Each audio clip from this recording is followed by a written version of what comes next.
کہ دیکھیں اسلامی نظام جو ہے ساتھیوں وہ ایک کامل متکامل ہے، اور کامل متکامل اس کو ہونا ہی ہے۔ کیوں؟ کیونکہ اس کا جو اصل مصدر ہے وہ انسان کو جس ذات نے پیدا کیا ہے اس نے اس کو نازل کیا ہوا ہے، تو وہ انسان کی ضروریت کو زیادہ بہتر جانتا ہے بنسبت جو لوگ اپنی خاص ضروریت کی بنیاد پر کوئی نظام قائم کرتے ہیں۔ اس لیے آپ دیکھیے ساتھیوں کہ اسلامی نظام کے اندر یہ ہے کہ پیسے جو مال ہے وہ کسی ایک ہاتھ میں نہیں جاتا ہے، بلکہ کوشش اسلام کے اندر یہ اسلام کے نظام میں ایک اس چیز کا خاص خیال رکھا جاتا ہے کہ یہ جو مال ہے، یہ جو پیسے ہیں، یہ جو حکومت ہے، کس طریقے سے ایک مالدار آدمی سے غریب کی طرف جائے۔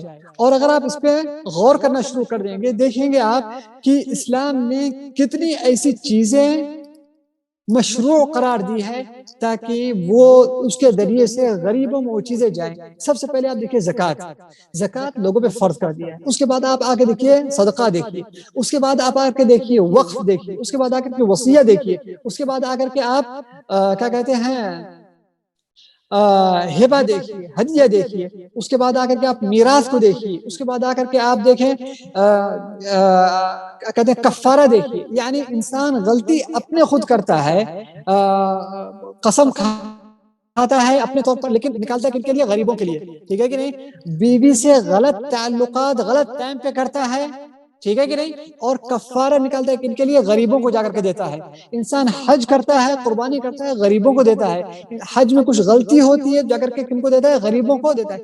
تو اسلام نے اس کے اندر متعدد اسباب، متعدد طرق بنائے ہوئے ہیں کہ جو مال ہے وہ مالداروں میں نہ رہے، اس کے لیے متعدد ذرائع سے، متعدد راستوں سے وہ پوری امت اور خاص طور پر غریب طبقے کے لوگوں تک وہ چیزیں پہنچتی رہے۔